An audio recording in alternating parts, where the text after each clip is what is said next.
So this park here is a continuation of the Independence Monument Park over there. So it goes up, or it actually goes all the way further up to Diamond Island, and you turn left here, which heads you over towards this way. And that is some sort of monument with Japan, I believe. But this heads over to the riverside, which is where I want to go right now, because it's really nice ambience at the riverside during sunset time. So I don't quite remember what this monument is about, but we're soon going to find out. We're going to go and step inside and have a look. Okay?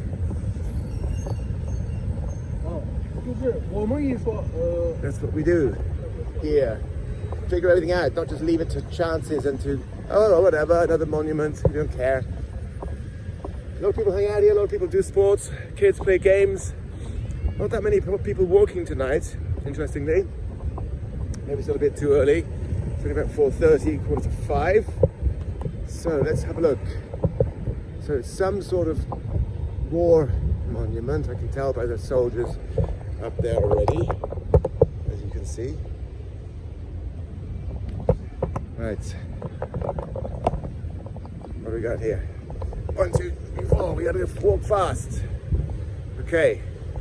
Right, so Cambodia. So this is about the Cambodia-Vietnam Friendship Monument was built as testimonial of gratitude for and in memory of the sacrifice of Cambodian people in the cause of Vietnam's territorial unification during the 60s and 70s, and the sacrifice of the Vietnamese army and people in the liberation of Cambodian people from the genocidal regime of the democratic Kampuchea in the 70s and 80s. So that's the Khmer Rouge. So take a look at that, so you can see. So it's the Cambodian Friendship Monument, testament of gratitude, memory for the sacrifice of Cambodian people in the cause of Vietnam's territorial unification. So obviously Cambodia helped Vietnam become unified again during the 60s and 70s, so earlier on, and then the sacrifice in return of the Vietnamese army and people in the liberation of Cambodian people from the genocidal regime of democratic Cambodia, which is the Khmer Rouge in the 70s and 80s. So this is a very significant monument because it constitutes not only the reunification, the help of Cambodia and the unification in the 60s and 70s of Vietnam, but it also thanks Vietnam for initiating the liberation. Well, actually, no, they did liberate Cambodia from the Khmer Rouge, Pol Pot and his cohorts who were killing their own people over a course of 4 years or so, I believe. I've read quite about it, and a book I would highly recommend, or a movie, is called First They Killed My Father. It's directed by Angelina Jolie, written by a Khmer Cambodian woman who stars in the book as the child, and in the movie is the child who went through all the hell that happened back then. Yeah, so not very nice times, but very important to remember them. Yeah, so on my trips, when I walk around, particularly Phnom Penh, there's an awful lot of historical sites to see, such as a wonderful palace over there, which is part of the Royal Palace, I believe. That statue I just showed you, or that monument, you've got the Independence Monument, you've got several other monuments and walkable and so on. I just got wonderful sights and sounds like this during sunset. So I'm in the city, but as you can see, wide open spaces, construction going on everywhere, but it's not too bad, which means the city is booming because more and more hotels are being built, more apartment buildings are going up, and more foreigners seem to be moving here to live here and work. I also see quite a great increase of tourists at the moment. There's more and more both older and younger tourists who seem to be visiting, particularly Phnom Penh. It seems to be more so than Phnom Penh and Siem Reap. because I think, again, it's because of cultural reasons. I mean, okay, Siem Reap has no magnificent and famous Angkor Wat and its many temples, and its museum, and well, that's about it, really. It's very special. Once you've seen it in one day, that's it. Here, you can spend days walking through town and discovering historic buildings, monuments, temples, and beautiful parks. That's why I said I've discovered that Phnom Penh is a great walking city, as you can see. Walking, nobody bothering me. Beautiful location, beautiful place. Very quiet. No troublesome people around, not too busy. Just perfect. And that over there is the beginning of the Royal Palace, which we'll be heading to next. All right, there's many ladies walking. Hello. You're good? Say. Yeah, so they enjoy their walking, the ladies do here. And of course the kids love playing badminton, which is one of the most, if not the most popular sport in Cambodia. The Cambodians are very good at that particular sport. Anyway, more in a bit. Right, and now I'm heading through the back end or the bottom end. So we're going to look at it. It's the closest end to the riverside of the Royal Palace. Now it starts over there, as you can see, with that temple, that one, and then it continues here. Now you can get a sense of how big and gigantic this is if I turn the camera around and you look to the end of the street. It goes on for what I would say about almost a kilometer, maybe 500, 600, 700 meters. So that's the total length of the compound, and it goes up. It goes up. The street's another good, let me think, 500 meters or so. So I say it's 1,000 times 500 meters, it's 5,000, 50,000 square meters, have I got that right? I think so. Yeah, 50,000 square meters. That's pretty huge. Because, well, it is the Royal Palace after all, where the king and his family live. Again, they got, I would say it's double or triple the size to London's Buckingham Palace as a whole surface area. I don't know about the buildings, because you can't go inside, nor can you go inside to the Buckingham Palace, of course. So anyway, it's great. It's just a shortcut over to the riverside with a beautiful lady who's taking photos. And people are out cooking and getting their food ready. They tend to eat outside, and you get lots of young photographers taking pictures of people here, which is very interesting. Such as this lady here. Let me ask her what she does for a living. Hello. So you take photos? No, you don't take photos for people? No? No? What do you do? What do you do with the camera? Bit shy. She's a bit shy, the young girl. She says she's not a photographer, although she's sporting a big digital camera. Anyway, whatever. Let's go and have a look over here. Looking for a good place to buy great rotisserie chicken, which is cheap. I bought this for $5 in the Lucky Market here in BKK1. So it's really worth it. There's at least two to three meals for me, and it looks delicious. It's spicy, barbecued, and good. All right.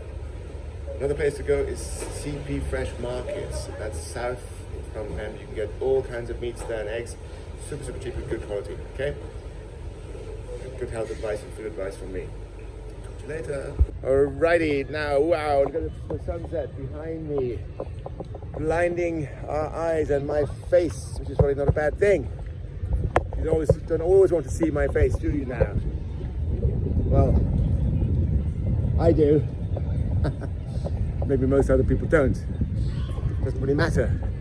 So anyway, this is the park at the Royal Palace, as you can see. just going to walk up a little bit. And you've got the riverside right over here, where that little temple is. And behind that, you've got apartment buildings and hotels on the other side. This is also part of the royal palace, this building here. So it's a massive, massive enclosure.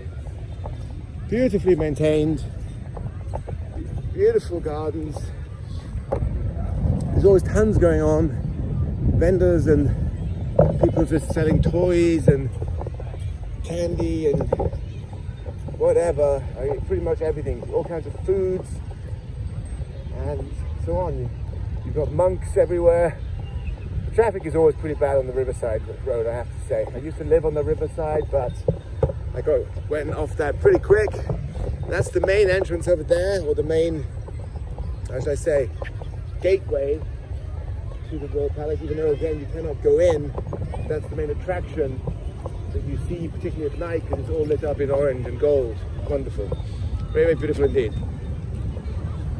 Alright, so again, more of the palace park. Many more people here, as you can see. It gets very, very busy here. This is early. It gets way more busy than this. And looking here, you've got the fruits and all kinds of other things, candies. So let's carry on to the riverside. Here they just built this. This is new. They built this statue here, or whatever you want to call it, with a picture of the king. Yeah, beautiful. So that just glamorizes the place a bit more. It makes it more beautiful for tourists to see. As you can see, the further I get into the center of the park, which is right here, oops, the busier it gets. And this is obviously a tourist attraction now. People taking photographs, obviously with the king in the background. Very nice. Let's head over to the other side. So, just managed to cross the road here. As you can see, it's terribly busy. One big problem Cambodians have is they don't know, well, they don't care about pedestrians. They don't respect. They don't know the rules either. They don't understand that pedestrians have right of way. It's always a rather treacherous task crossing to the other side of the road. Here, as I said before, you see all the vendors selling drinks, toys, drinks again, all kinds of eggs. I don't know what these eggs are. Eggs with something inside. What's that? What is that? You know? We'll put it there with what's that? Rainbow egg. What's the yellow thing coming out? Yeah. The rain inside. Oh, okay. I think I'll leave that for later. Thank you. That's very strange to me, and I think I've tried one of those before. I think there's something they put inside. But you see how busy it is, right? Well, Saturday evening, people obviously, this is basically Phnom Penh's beach, if you want, because it's by the river, and they make lovely grilled sausages here. More of those funky eggs. Oh, the sausages don't look so lovely. You've got mussels or clams, whatever they are. But yeah, highly processed sausages. I had to find out what those eggs were all about. I remember trying them once, I think, because one of my girlfriends used to eat all the time, and I just remember they were not for me. So again, this is the Riverside Park and Walk. In the daytime, morning, and up to about 3 or 4, it's very, very quiet. But as you can see right now, it's busy. So this is just to explain, so this is the Tonle Sap River that comes up from this Battambang and Siem Reap region, goes all the way down to Phnom Penh. Over there we have the famous Soccer Hotel, and the river over there, which joins with the Tonle Sap joins with that, is the Mekong River that flows all the way down to and through Vietnam. So, and you've got lots and lots of boat trips. They take people out for dinners and cocktails in the evening. It goes on until about 10 or 11 o'clock actually. It's pretty good fun. Mind you, I've got to say one thing. This place, right now it's not a problem because it's light and there's lots of people out, innocent people, but it can get pretty dangerous at night. So I would not recommend coming here after 8 o'clock or so, even before when it's dark. Then you get freaky people running around trying to offer you drugs, even mug you, try to steal your phone. It's happened to me twice. Once I had my phone stolen, once I had my wallet stolen as I got bumped into. By 2 women actually. But I was lucky, they gave it back. I ran after them. Around the corner, they tried to find cash, there was no cash in it. Then one lady walked back and gave me the wallet with all the credit cards inside, and that was that. So that was lucky. Anyway, enough of that story. As you can see, wonderful place to walk, chill. Oh my God, what is she selling?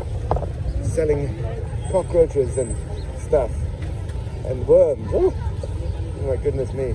And quail eggs for some reason, what a mix. And peanuts. Well, anyway. So here's where it starts to get crazy.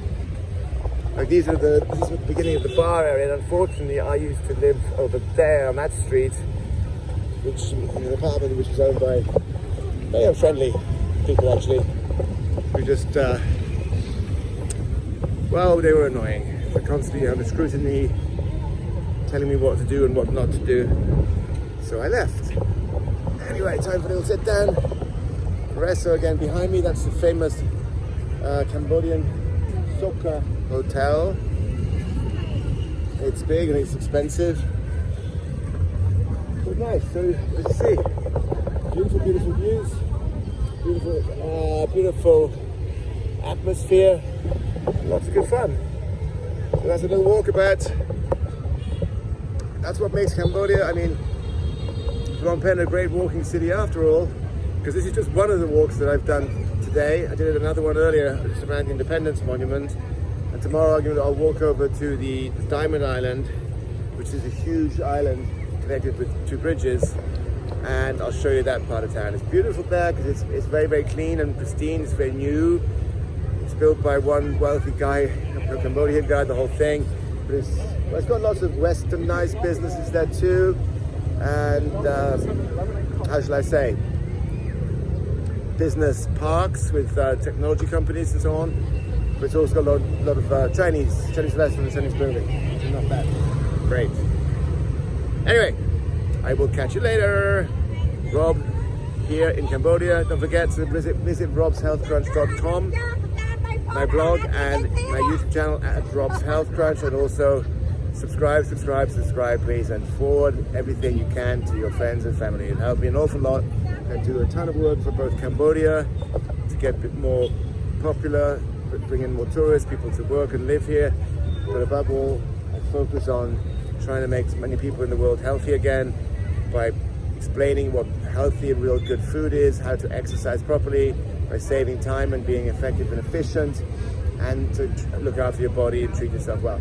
This, even though I've been making this video, is also wellness for me because of the walk. So far I've walked 4 kilometers during this video take, and I walked 4 or 5 earlier today. All right then, I'll catch up with you soon. Thank you for watching. All right. Hello. And the final picture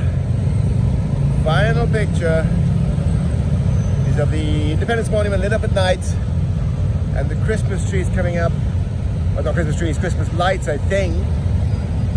Traffic coming in like crazy from left to right, but it's beautiful. Very beautiful. It goes up here. That's the Independence Monuments up there. And it goes all the way up to where I just was by the riverside. Then over there, that is the Prime Minister's house, Hun Manet and his father Hun Sen. But look, isn't this beautiful? Anyway, that leaves me to say goodbye from Phnom Penh tonight. Just finish off my walk with a little bit of exercise session, 3-minute plank, 5-minute headstand, and a bunch of mobility stretching exercises, and then I walk back, and it's almost 6:30 now or something like that.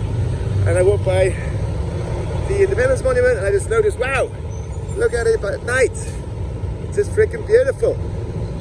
It's so powerful, so strong. It's so nice. Another view from here. Woohoo! This is Phnom Penh. Not a bad city, folks. Not a bad city at all. Come here. Or be square. Bye-bye. Thanks for watching Rob's Health Crunch. Don't forget to give this video a like if you enjoyed it and subscribe to my channel. There is more great content on the way from me about Cambodia, health, fitness, wellness, real healthy food, and great lifestyle habits. Don't forget to enable notifications so you'll know when the latest video is posted. Until then, here's some other great content I think you will enjoy.